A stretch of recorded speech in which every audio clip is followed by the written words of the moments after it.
Hello friends. आज की इस वीडियो में हम डिस्कस करेंगे Schottky defect and Frenkel defects.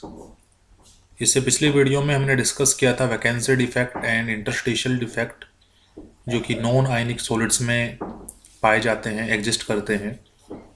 आज हम पढ़ेंगे Schottky defect and Frenkel defects जो हमें आयनिक सॉलिड्स के अंदर देखने को मिलते हैं।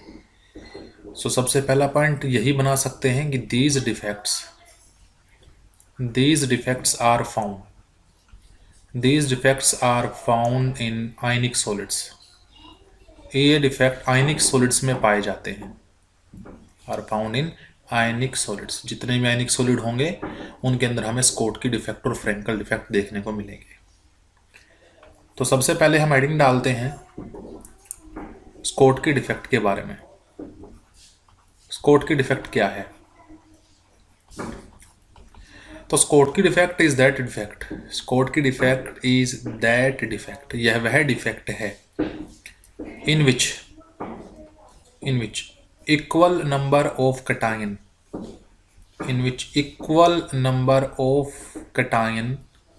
and anion are missing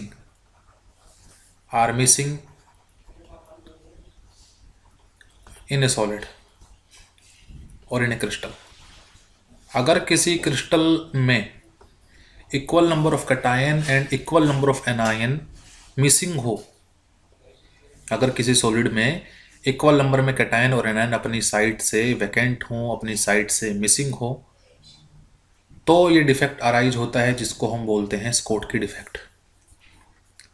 equal number of cation और एनायन क्यों मिसिंग होंगे किसी भी क्रिस्टल से? टू मेंटेन इलेक्ट्रिकल न्यूट्रलिटी, ताकि वो जो सॉलिड है, वो जो क्रिस्टल है, वो इलेक्ट्रिकल न्यूट्रल रहे। टू मेंटेन इलेक्ट्रिकल न्यूट्रलिटी, तो इलेक्ट्रिकल न्यूट्रलिटी को मेंटेन करने के लिए जब किसी सॉलिड से इक्वल नंबर में कैटायन और एनायन अपनी साइड से, अपनी पोजीशन से मिसिंग होंगे, तब उस सॉलिड में, तब उस क्रिस्टल में स्कोटकी डिफेक्ट प्रेजेंट होता है। एग्जाम्पल के लिए लेट करो हमारे पास एक सॉलिड है, जिस सॉलिड के अंदर ए पॉजिटिव कैटायन है, साथ में बी एनायन है, और क्योंकि ये एक क्रिस्टलाइन सॉलिड है तो जो पार्टिकल्स की अरेंजमेंट होगी वो एक परफेक्ट ऑर्डर में हमें मिलेगी। तो लेट करो बिफोर द डिफेक्ट यही अरेंजमेंट हमारे पास प्रेजेंट थी, ठीक है, ए पॉजिटिव के साथ में बी नेगेटिव, जो कि हैं अल्टरनेटिवली प्रेजेंट हैं। ये है बिफोर द डिफेक्ट। डिफेक्ट आने से पहले हमें ये अरेंजमेंट मिली, डिफेक्ट आने से पहले ये हमारे पास अरेंजमेंट थी, और जिसमें हम कह सकते हैं कि नंबर ऑफ कैटायंस यानी ए पॉजिटिव आयन वो भी हमारे पास 4 हैं, एंड नंबर ऑफ एनायन यानी बी नेगेटिव आयन वो भी हमारे पास 4 हैं। तो अगर हम रेशो लेंगे कैटायन टू एनायन रेशो, तो ये रेशो 4:4 यानी कि 1:1 ही आएगा। और अगर डिफेक्ट की वजह से इसमें से equal number of cation and equal number of anion site को लीव करके चले गए हैं, लेट करो कि जो साइट ए पॉजिटिव ने ऑक्यूपाई कर रखी थी वो वैकेंट हो गई, इसी टाइप से एक साइट जो बी नेगेटिव ने ऑक्यूपाई कर रखी थी वो भी वैकेंट हो गई। अब हमारे पास इस क्रिस्टल के अंदर जो कैटायन बचे हैं, जो एनायन बचे हैं, वो पहले के मुकाबले कम होंगे। सो आफ्टर डिफेक्ट अगर हम डिस्कस करें, आफ्टर डिफेक्ट अगर देखें तो कैटायन हमारे पास अब सिर्फ और सिर्फ 3 बचे हैं, और एनायन भी हमारे पास में 3 बचे हैं, क्योंकि एक कैटायन और एक एनायन अपनी साइड को लीव करके जा चुका है।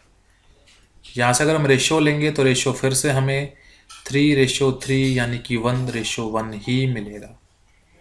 तो जैसा कि स्टोक्योमेट्रिक डिफेक्ट्स की डेफिनेशन थी, जिस भी दोस्त ने अभी तक स्टोक्योमेट्रिक डिफेक्ट्स, फ्रेंकल वैकेंसी और इंटरस्टिशियल डिफेक्ट के बारे में नहीं पता है, नहीं जानकारी है, वो आप प्रीवियस वीडियो देख लीजिएगा, जिसका लिंक आपको डिस्क्रिप्शन में मिल जाएगा। बिफोर डिफेक्ट से पहले भी रेशियो 1:1 था, डिफेक्ट के बाद में भी रेशियो वही है। ऐसे डिफेक्ट जिसमें before the defect and after the defect जो रेशियो रहे पार्टिकल्स का वो सेम रहे, उनको स्टोक्योमेट्रिक डिफेक्ट्स हम कहते हैं। स्कोटकी डिफेक्ट एक स्टोक्योमेट्रिक डिफेक्ट है, क्योंकि इसमें जो रेशियो है वो पार्टिकल का जितना जैसा पहले था वैसा ही बाद में भी है। अब जो पार्टिकल अपनी साइट को वैकेंट करके चले गए हैं वहाँ उन्होंने वैकेंसी प्रोड्यूस कर दी है, या कह सकते हैं होल प्रोड्यूस कर दिए हैं, तो ये होल्स हैं या वैकेंसी हैं। ठीक है, अब इस डिफेक्ट की वजह से क्या इफेक्ट पड़ेगा, क्या कंसिक्वेंसेस इसके आएंगे, यानी क्या इफेक्ट हमें स्कॉट की डिफेक्ट के देखने को मिलते हैं। तो सबसे पहला पॉइंट, डेंसिटी जो होती है क्रिस्टल की वो डिक्रीज कर जाती है। Density of crystal decreases, crystal की डेंसिटी डिक्रीज कर जाएंगी क्योंकि नंबर ऑफ पार्टिकल्स डिक्रीज हो गए हैं। पहले टोटल पार्टिकल्स कैटायन एनायन मिला करके 8 थे, अब कैटायन और एनायन मिला करके पार्टिकल सिर्फ और सिर्फ 6 हैं। तो क्रिस्टल की जो डेंसिटी है वो डिक्रीज हो जाएगी। सेकंड पॉइंट, होल्स की फॉर्मेशन के कारण वैकेंसी प्रोड्यूस होने की वजह से जो स्टेबिलिटी होगी क्रिस्टल की वो भी आपकी क्या कर जाएगी, डिक्रीज कर जाएगी। So stability of crystal also decreases. And number 3, due to formation of holes और वैकेंसी, इलेक्ट्रिकल कंडक्टिविटी, जो इलेक्ट्रिकल कंडक्टिविटी है वो इंक्रीज कर जाएगी। So electrical conductivity increases, stability और डेंसिटी डिक्रीज करते हैं, इलेक्ट्रिकल कंडक्टिविटी इंक्रीज करती है। किस डिफेक्ट की वजह से, स्कॉट की डिफेक्ट की वजह से। क्लियर है। नेक्स्ट आता है कौन से सॉलिड, कौन से क्रिस्टल स्कॉट की डिफेक्ट शो करते हैं, क्या कंडीशन है इस डिफेक्ट को शो करने की। सो हमारे पास दो कंडीशन है। पहली condition, the coordination number of the crystals, the coordination number of crystal should B high. Coordination number जो सॉलिड का है वो हाई होना चाहिए। अगर पार्टिकल्स जो प्रेजेंट है क्रिस्टल्स में उनका कोऑर्डिनेशन नंबर हाई है तो ऐसे केस में वो स्कॉट की डिफेक्ट शो कर सकते हैं। Second, the difference in the size, the difference in the size, difference जो है कैटायन और एनायन के साइज का डिफरेंस या साइज में डिफरेंस कम होना चाहिए। Difference in size of cation and anion should be small. Cation and anion, cation और एनायन के साइज में लेस डिफरेंस होना चाहिए। So difference in size of cation and anion should be small. Coordination number जो है वो high होना चाहिए क्रिस्टल का, और जो कैटायन एनायन का साइज का डिफरेंस है वो स्मॉल होना चाहिए, तो ही जा करके ये डिफेक्ट हमें देखने को मिलते हैं जिसको हम बोलते हैं स्कॉट की डिफेक्ट शुड बी लो। ये दो कंडीशंस हैं। एग्जाम्पल कौन शो करेगा इस डिफेक्ट को। So sodium chloride, sodium bromide या potassium bromide, sodium bromide, silver bromide, etcetera etcetera, काफ़ी सारे ऐसे सॉलिड्स हैं जो इस डिफेक्ट को शो करते हैं। क्योंकि ये डिफेक्ट जनरली हीट की वजह से होता है, due to heating of crystal. So this defect is also known as, this defect is also known as, इस डिफेक्ट को हम थर्मोडायनेमिक डिफेक्ट के नाम से भी जानते हैं। Is also known as thermodynamic defects, इसको थर्मोडायनेमिक डिफेक्ट भी हम कहते हैं। This defect is also known as thermodynamic defect. So friends, ये हम जो था स्कॉट के डिफेक्ट के बारे में हम डिटेल में पढ़ चुके हैं। नेक्स्ट पढ़ेंगे अब हम फ्रैंकल डिफेक्ट के बारे में। तो सबसे पहले बात करते हैं फ्रैंकल डिफेक्ट के बारे में। हेडिंग डाल लें, फ्रैंकल डिफेक्ट पढ़ेंगे हम। फ्रैंकल डिफेक्ट क्या होता है, उसकी डेफिनेशन क्या है। सो लिखेंगे Frenkel defect it is that defect, it is that defect, यह वह डिफेक्ट है इन विच एन आयन, कोई भी ion, in which an ion is missing from its original site, its original site or original position, missing from its original site or position and present in interstitial site, कहता है ये एक ऐसा defect है जिसमें ion अपनी original position को vacant करके लीव करके इंटरस्टिशियल साइट में एंटर हो जाएगा। इस टाइप के डिफेक्ट को हम बोलते हैं फ्रैंकल डिफेक्ट। क्वेश्चन आता है जनरली कौन सा आयन अपनी साइट को लीव करके इंटरस्टिशियल साइट में एंटर करेगा। So because size of cation is smaller than anion. Because size of cation is smaller than anion, क्योंकि कैटायन का साइज स्मॉलर होता है एनायन से। हेंस जनरली कैटायन ही अपनी ओरिजिनल पोजीशन को छोड़ करके कैटायंस ही अपनी ओरिजिनल पोजीशन को छोड़ करके शिफ्ट हो जाते हैं, shifts into interstitial sites. Cation ही अपनी ओरिजिनल पोजीशन को लीव करके इंटरस्टिशियल साइट में एंटर हो जाएंगे। तो ये इफेक्ट कुछ ऐसा या डिफेक्ट कुछ ऐसा रिप्रेजेंट किया जा सकता है। फॉर एग्जांपल हमारे पास फिर से वही कैटायन है, ए पॉजिटिव, एनायन बी नेगेटिव है, और ये एक हमने क्रिस्टल्स की फॉर्मेशन कर रखी है। इस टाइप से एक क्रिस्टल जो है बना हुआ है जिसमें कैटायन और एनायन जो है एक रेगुलर पैटर्न में अरेंज हैं। अगर हम यहाँ रेशियो चेक करें A/B, तो रेशियो हमें मिलेगा 4/4 यानी कि 1/1। ये कब है?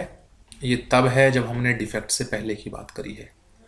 लेकिन अगर हम डिफेक्ट के बाद की बात करते हैं, डिफेक्ट अराइज होने के बाद, तो जैसा कि बताया गया कि जनरली एक कैटायन अपनी ओरिजिनल पोजीशन को ऑक्यूपाई कर अपनी ओरिजिनल पोजीशन को वैकेंट कर इंटरस्टिशियल साइट में एंटर हो जाता है। तो यहाँ से वो कैटायन जो था वो हटा और उसने इंटरस्टिशियल साइट ऑक्यूपाई कर ली। तो ये जो कंडीशन है, ये जो अरेंजमेंट है, वो हमें तब दिखाई देगी जब डिफेक्ट अराइज हो चुका होगा। अगर हम यहाँ भी रेशियो चेक करें, तो यहाँ भी रेशियो जो है A/B वही सेम है 4/4 यानी कि 1/1, क्योंकि ना ही कोई पार्टिकल एंटर हुआ है एक्स्ट्रा और ना ही किसी पार्टिकल ने उस सॉलिड को लीव करके गया है।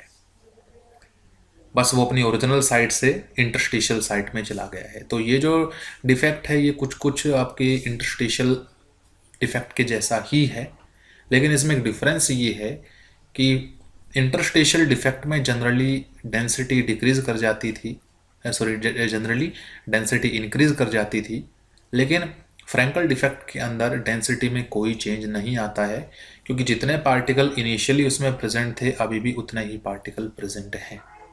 ठीक है, तो अगर हम इफेक्ट पढ़ना चाहें कि इस डिफेक्ट की वजह से क्या क्या प्रभाव पड़ते हैं सॉलिड पे, तो सबसे पहला पॉइंट है डेंसिटी जो है वो रिमेन्स सेम। डेंसिटी सेम रहती है, डेंसिटी रिमेन्स सेम। जैसी डेंसिटी पहले थी उतनी ही डेंसिटी बाद में है। दूसरा है डाई इलेक्ट्रिक कांस्टेंट इंक्रीजेस। जो डाई इलेक्ट्रिक कांस्टेंट है वो इंक्रीज हो जाता है क्योंकि दो सिमिलर चार्जेस वाली स्पीसीज एक दूसरे के पास आ जाएंगी। सो डाई इलेक्ट्रिक कांस्टेंट जो है वो इंक्रीज हो जाएगा। क्लियर है? सो डेंसिटी सेम रहेगी, डाई इलेक्ट्रिक कांस्टेंट इंक्रीज हो जाएगा। इलेक्ट्रिकल कंडक्टिविटी भी इंक्रीज हो जाती है क्योंकि जो होल बन गए हैं, जो वैकेंसी बन गई है, वो फ्लो कर सकता है, या हम ये कहें कि आयंस फ्लो कर सकते हैं जिसकी वजह से वैकेंसी फ्लो करेंगी। ठीक है, शिफ्ट होंगी। सो उसकी वजह से इलेक्ट्रिकल कंडक्टिविटी आपकी इंक्रीज कर जाती है। कौन इसको शो करता है, क्या कंडीशन है इसको शो करने की? सो जैसे स्कॉट के डिफेक्ट में दो कंडीशन हमने देखी थी, इसी टाइप से दो कंडीशन यहाँ मिलती हैं। सबसे पहला the coordination number of the crystal should be low. Coordination number होना चाहिए कम। Coordination number of the solid should be low. Coordination number low होना चाहिए। सेकंड जो कंडीशन है the difference in the size. Difference in the size, difference in the size of cation and anion should be high. cation and anion should be high. Cation और anion के size का difference क्या होना चाहिए? High. Coordination number low होना चाहिए, difference जो होगा कैटायन एनायन का वो हाई होना चाहिए। एक मेन पॉइंट ये है कि इस डिफेक्ट को जनरली हम this defect is generally known as this defect is combination.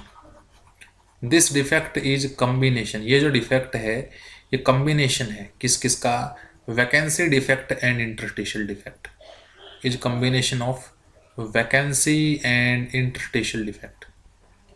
This defect is combination of vacancy defect and interstitial defect. Interstitial defect और वैकेंसी डिफेक्ट को मिला करके ही हम फ्रेंकल डिफेक्ट देख पाते हैं, क्योंकि इसमें वैकेंसी भी प्रोड्यूस हुई है और पार्टिकल्स ने इंटरस्टिशियल साइट में भी एंट्री ली है. सो ये जो इफेक्ट होगा ये इंटरस्टिशियल डिफेक्ट और वैकेंसी डिफेक्ट का कॉम्बिनेशन होगा. कौन से सॉलिड इसको शो करते हैं? एग्जाम्पल लिखें. ZnS हो गया, AgBr हो गया, ठीक है, AgCl हो गया, एक्सेट्रा एक्सेट्रा.